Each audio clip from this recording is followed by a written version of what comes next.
Welcome to the Compact Murder podcast from compactmurder.com, the show where we explore murders, murderers, serial killers, and assassinations. This is episode 57, The Murder of Tupac Shakur.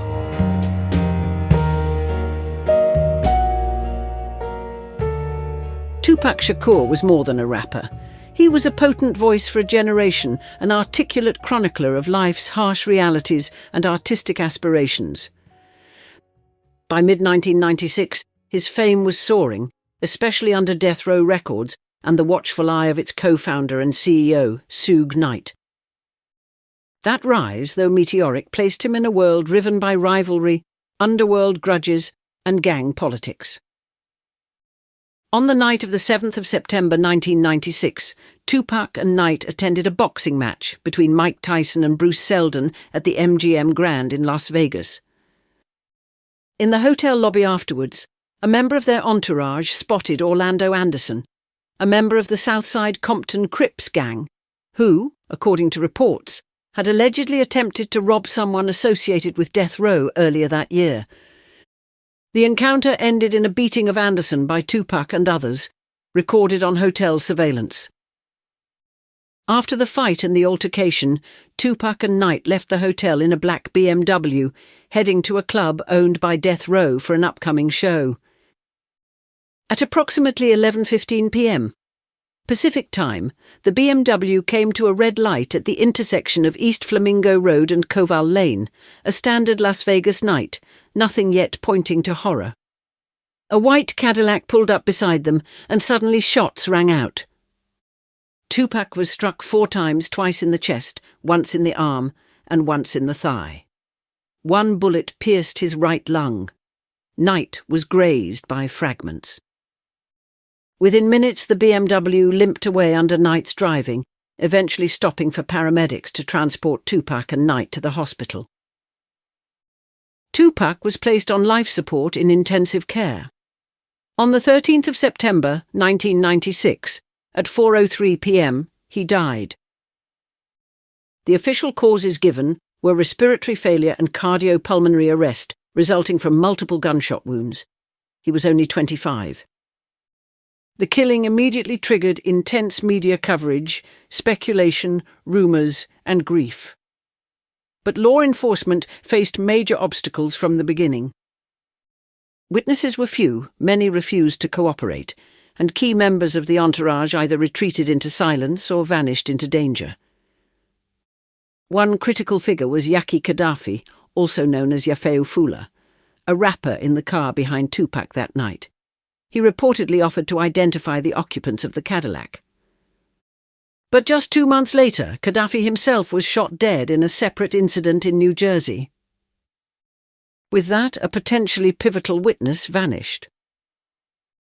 Further frustration came from chaotic gang dynamics, reluctance from certain insiders, and missteps by investigators. The leading 2002 investigative report, published by a major American newspaper, concluded that the shooting was most likely revenge by the gang of Compton Crips, acting after the assault on Anderson that night. According to that report, Orlando Anderson used a .40 caliber Glock to fire at Tupac, allegedly provided by East Coast rapper the notorious B.I.G., whose legal name was Christopher Wallace. The report claimed B.I.G. had offered a bounty if the killing were completed. But critics panned the report.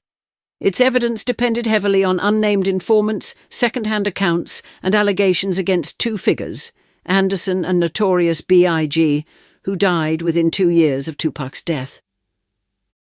With their deaths came the closure of 2 likely avenues for prosecution. The case slowly grew cold, and over time, the murder of one of hip-hop's greatest voices entered legend, myth, and cultural memory. Beyond potential gang retaliation, there were countless theories. Some speculated that record label rivalries, East Coast versus West Coast hip-hop tensions, or industry money plays were behind it. Others hypothesized the involvement of corrupt policing, inside betrayal, or cover-ups. But none of these theories ever led to conclusive evidence or prosecution until recently. The police themselves would later admit that they failed to follow up on leads. photographs shown to surviving associates failed to yield identifications, and key testimonies never materialized. For some in the entourage, fear or distrust prevented cooperation. Some family members accused police of exaggerating the role of certain witnesses, such as Gaddafi, to excuse their own missteps. As time passed, the case slid further into darkness. At its core was gang revenge, a violent ecosystem where beats, bullets, loyalty, fear and music collided. With much of the original cast either dead or refusing to talk, the murder of Tupac became an enduring symbol of injustice and unaccountability in the world of fame and violence. Decades later, the killing remained officially unsolved. That changed in 2023. On the 18th of July that year, police executed a search warrant at a residence belonging to the family of Duane Keffe D. Davis, a long-time suspected figure in the case. Investigators seized computers, hard drives, photographs and other materials believed to be linked to the crime. Then on the 29th of September 2023, Davis was arrested and indicted by a grand jury on one count of first-degree murder, with enhancements for the use of a deadly weapon and gang involvement. He had previously admitted, in his 2019 memoir and in interviews, to being present in the white Cadillac from which shots were fired. Prosecutors now allege he orchestrated the hit and provided his nephew, Orlando Anderson, with the gun. Davis pleaded not guilty on the 2nd of November 2023. According to the latest public records, he remains in jail, and his trial is tentatively scheduled to begin in August 2026. Las Vegas authorities called this the last real chance to bring formal justice to a case that has for decades been cloaked in silence, grief, mystery, and myth. There are some things we know for sure, such as, on the night of the 7th of September 1996, Tupac was shot at a red light in Las Vegas by an occupant of a passing white Cadillac while he sat in a BMW driven by Suge Knight. He was hit 4 times, chest twice, arm and thigh, with 1 bullet damaging his right lung. Knight was also injured by fragments. He died 6 days later, on the 13th of September, from gunshot wounds. The likely motive was gang retaliation by a Crips faction, reportedly triggered by Tupac and his entourage assaulting Orlando Anderson hours earlier. There are also some things that are either unknown or remain murky, such as the exact identity of the shooter remains officially unconfirmed. The chief suspect, Orlando Anderson, was never charged and was himself killed in an unrelated shooting in 1998.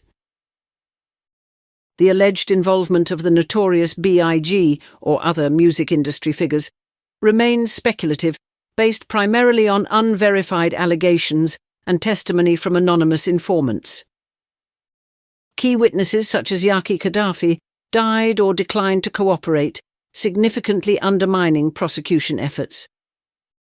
Failed or mismanaged investigations, and perhaps intimidation or community mistrust, meant much of the evidence was never fully pursued.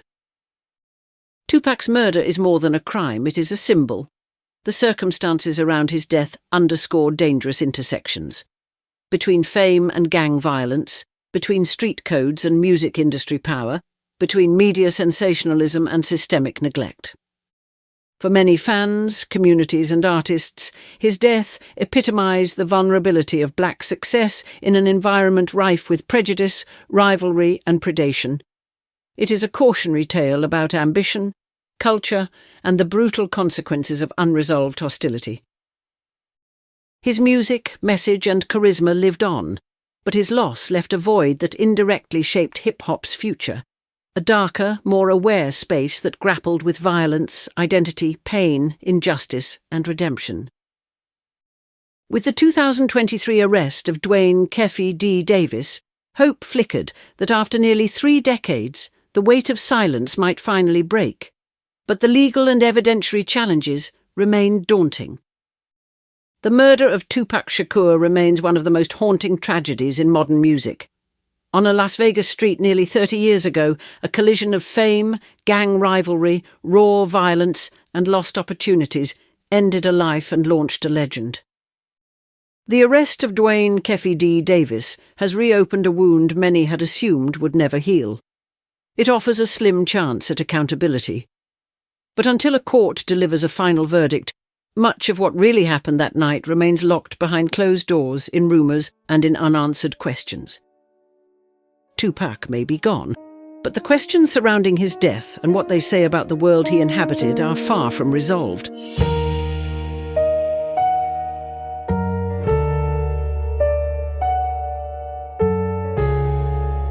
I hope you enjoyed that episode of the Compact Murder Podcast from compacthistories.com.